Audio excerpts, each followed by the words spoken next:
दोस्तों 35 साल की लड़की रन्ना अपनी लग्जरीज कार से अपने ऑफिस के लिए निकल रही होती है। तभी बीच रास्ते में उसका नारियल पानी पीने का मन होता है, तो वो अपनी गाड़ी बीच रास्ते में रोककर नारियल पानी पीने लगती है। जब रन्ना नारियल पानी पीती है तो उसकी नज़र बगल में ही खड़े एक सब्जी वाले लड़के पर पड़ती है। रन्ना इस सब्जी वाले लड़के को देखकर आश्चर्यचकित तो दंग रह जाती है, क्योंकि वो जो सब्जी वाला लड़का था वो बेहद ही हैंडसम और खूबसूरत था। रन्ना अगले दिन फिर से इस लग्जरीज कार से अपने ऑफिस को जाती है, लेकिन बीच रास्ते में वह इस सब्जी के थैले को जोरदार अपनी कार से टक्कर मारती है।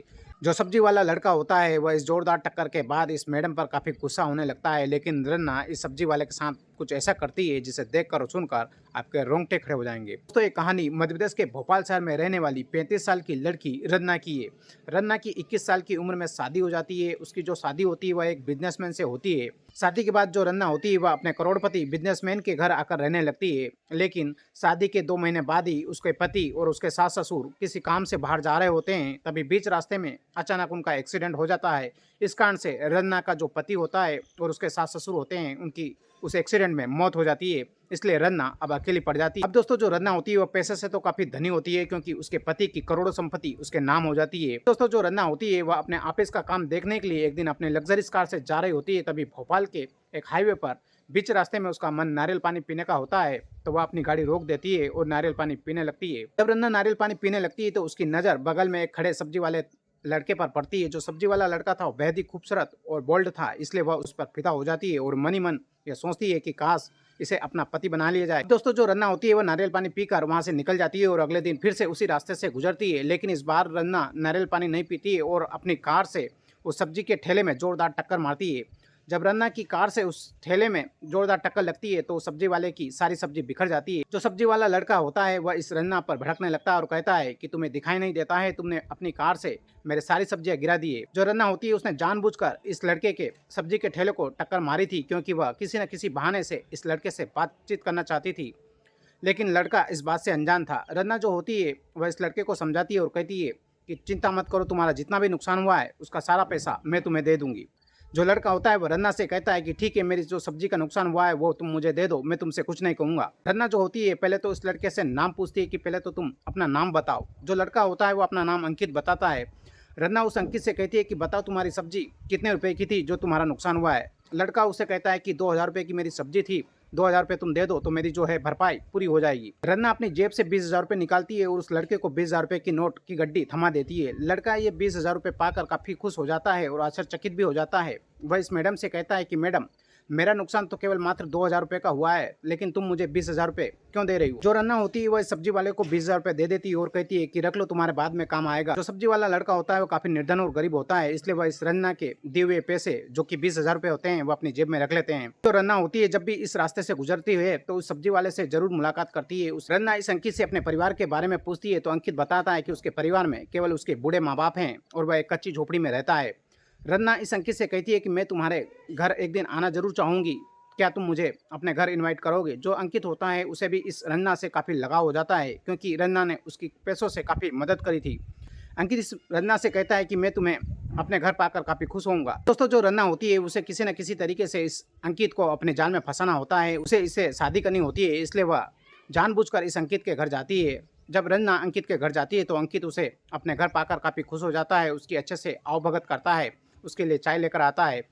रन्ना अंकित के घर को देखकर काफ़ी हैरान और परेशान हो जाती है, क्योंकि जो अंकित का घर था वह बिल्कुल झोपड़ीनुमा बना हुआ था और अंकित के घर उसके बूढ़े माँ बाप थे। रन्ना जो होती है उसे अंकित से काफ़ी लगाव हो चुका था, अंकित को भी रन्ना से काफ़ी लगाव हो चुका था। जो रन्ना होती है वो अंकित से कहती है कि अंकित, मैं तुमसे शादी करना चाहती हूँ, इसलिए तुम यदि मुझसे शादी करोगे तो मैं तुम्हें खूब सारा पैसा दूंगी और तुम्हारी गरीबी का मैं नामो निशान मिटा दूंगी। दोस्तों जो अंकित होता है वह रन्ना की बात सुनकर हंसने लगता है। रन्ना उससे पूछती है कि तुम मेरी बात पर हंस क्यों रहे हो।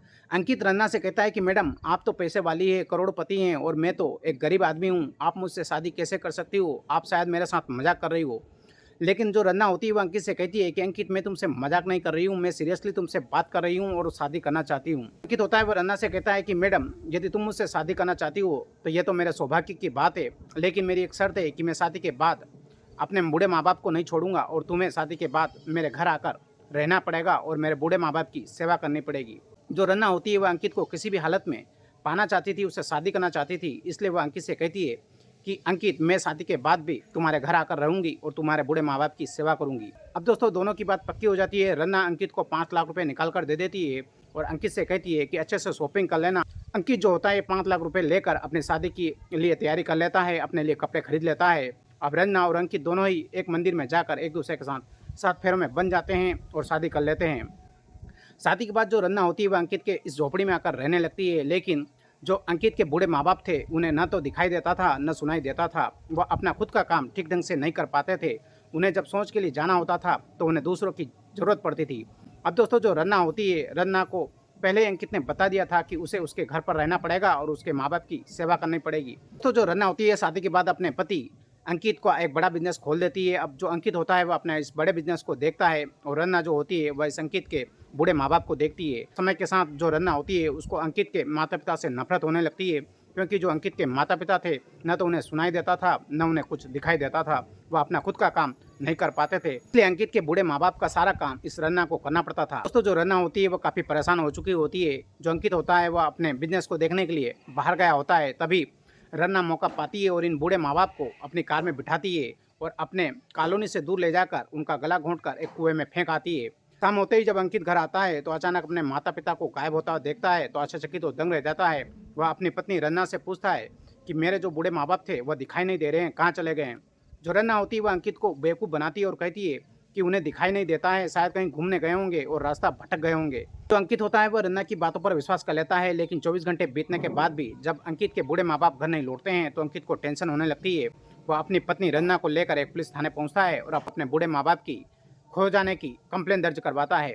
पुलिस भी उनकी कंप्लेन दर्ज कर लेती है। दोस्तों 2 दिन बीतने के बाद ही उसी कॉलोनी में खबर आती है कि एक कुएं में 2 लोगों की लाश पड़ी हुई है और कई दिनों से सड़ रही है। पुलिस जब इस कुएं के पास पहुंचती है तो इन दोनों ही बॉडी को निकालती है और आसपास के जो लोग होते हैं उनसे शिनाख्त करवाती है। अंकित के बूढ़े माँ बाप भी गायब थे, इसलिए वह भी इन बॉडी की शिनाख्त करने के लिए पहुंचता है। जब अंकित इन दोनों की बॉडी को देखता है तो देखकर आश्चर्यचकित तो दंग रह जाता है, क्योंकि ये जो दोनों बॉडी थी ये अंकित के बूढ़े माँ बाप की थी। अंकित अपने बूढ़े माँ बाप की बॉडी देखकर काफी विचलित हो जाता है और रोने लगता है।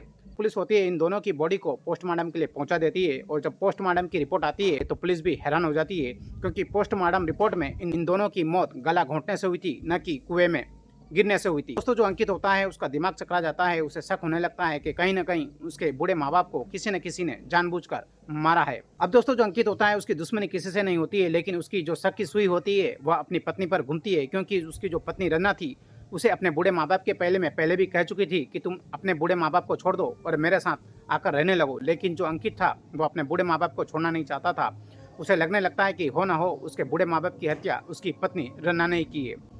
जो अंकित होता है वो पुलिस थाना पहुंचता है और अपनी पत्नी के ऊपर शंका होने के कारण वह उसके ऊपर एफआईआर दर्ज करवा देता है और पुलिस से कहता है कि सर, मेरी पत्नी पर मुझे शक हो रहा है कि उसने ही मेरे बूढ़े माँ बाप को गला घोंटकर मारा है। और अंकित जो होता है पुलिस स्टेशन पहुंचता है और अपनी पत्नी रन्ना के खिलाफ एफआईआर दर्ज करवाता है और पुलिस से कहता है कि साहब, मेरी पत्नी के ऊपर मुझे शक है कि उसने ही मेरे बूढ़े माँ बाप का गला दबाया है और उसे कुएं में फेंक आई है। अब दोस्तों जो पुलिस होती है वह अंकित के कहने पर उसकी पत्नी रन्ना को पकड़ कर लाती है और उससे पूछताछ करती है कि बताओ, तुमने तो अंकित के बूढ़े माँ बाप को नहीं मारा है।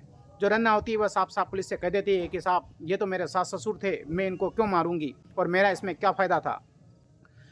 पुलिस के पास कोई सबूत नहीं होता है, इसलिए वह रन्ना को इतना ही पूछकर छोड़ देते हैं। लेकिन 2 दिन के बाद अंकित फिर से पुलिस के पास जाता है और पुलिस से कहता है कि साहब, मेरी पत्नी ने ही मेरे बूढ़े माँ बाप को मारा है, आप थोड़ा सख्ती से पूछताछ करिए। अब दोस्तों जो पुलिस होती है अंकित के कहने पर उसकी पत्नी रन्ना का मोबाइल नंबर ले लेती है और इस मोबाइल की कॉल डिटेल निकालती है। जब इस रन्ना की कॉल डिटेल निकल कर आती है तो पुलिस और अंकित दोनों ही इस कॉल डिटेल को देखकर हैरान हो जाते हैं, क्योंकि जिस कुएं के पास अंकित के बूढ़े माँ बाप की लाश मिली थी उसी कुएं के पास रन्ना के मोबाइल की लोकेशन बता रही थी। पुलिस तुरंत ही समझ जाती है कि हो न हो अंकित के बूढ़े माँ बाप को इस रन्ना ने ही मौत के घाट उतारा है। पुलिस फिर से इस रन्ना को पकड़ कर लाती है और थाने में बिठाकर उससे कड़ी पूछताछ करती है, लेकिन रन्ना फिर भी अपना जुर्म कबूल नहीं करती है और कहती है कि मैं उनको क्यों मारूंगी, मेरा तो उनसे कोई लेना देना ही नहीं था। लेकिन पुलिस के पास इस बार पुख्ता सबूत होते हैं। पुलिस उससे पूछती है कि ये बताओ, जिस दिन अंकित के बूढ़े माँ बाप की मौत हुई उस दिन तुम कहाँ थी। रन्ना पुलिस से कहती है कि मैं किसी काम के सिलसिले में बॉम्बे गई थी और मैं तो घर पर भी नहीं थी, तो फिर मैं अपने ही सास ससुर की हत्या कैसे कर सकती हूँ।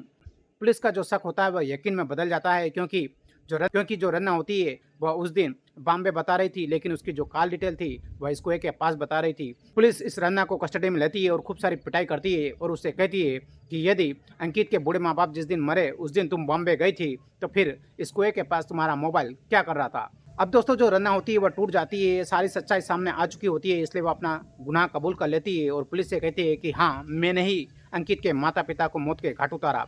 पुलिस उससे पूछती है कि आखिर तुम्हारी इनसे क्या दुश्मनी थी जो तुमने इनको मौत के घाट उतारा? रन्ना पुलिस से कहती है कि अंकित काफ़ी गरीब लड़का था, लेकिन मैं इसे देखकर काफ़ी पसंद करने लगी थी और मेरे पास लाखों करोड़ों की संपत्ति थी, लेकिन मेरे पास पति सुख नहीं था। इसलिए मैंने इस सब्जी वाले अंकित से शादी कर ली, लेकिन इसने मेरे सामने शर्त रखी थी कि शादी के बाद भी ये अपने बूढ़े माँ-बाप के पास रहेगा और मुझे भी उनके पास ही रखेगा और उनकी सेवा करनी पड़ेगी। मैंने उस समय अंकित से वादा कर लिया था, लेकिन बाद में मैं अंकित के बूढ़े माँ-बाप की सेवा करके थक चुकी थी, काफ़ी परेशान हो चुकी थी, क्योंकि जो अंकित के बूढ़े माँ-बाप थे, वह खुद का काम नहीं कर पाते थे, वह अंधे और बहरे थे, इसलिए मैं उनसे परेशान हो गई थी। इसलिए मुझे एक दिन गुस्सा आया और अंकित भी उस दिन घर पे नहीं था, तो मैंने इन दोनों ही बूढ़े माँ-बाप को अपनी कार में बिठाया और इनका गला घोंटकर एक कुएं में फेंक आई, ताकि अंकित को मेरे ऊपर शक ना हो। अब दोस्तों जो पुलिस होती है वह इस रंजना को न्यायालय पहुंचा देती है और न्यायालय इस रंजना को जेल पहुंचा देती है। तो दोस्तों अंकित ने पैसे के लालच में आकर इस रंजना से शादी तो कर ली थी, लेकिन उसे क्या पता था कि यही लड़की उसके माँ बाप की मौत का कारण बन जाएगी। तो दोस्तों आज की ये कहानी आपको कैसी लगी कमेंट सेक्शन में कमेंट करके बताइएगा और चैनल पर पहली बार आए तो चैनल को लाइक और सब्सक्राइब जरूर कीजिएगा।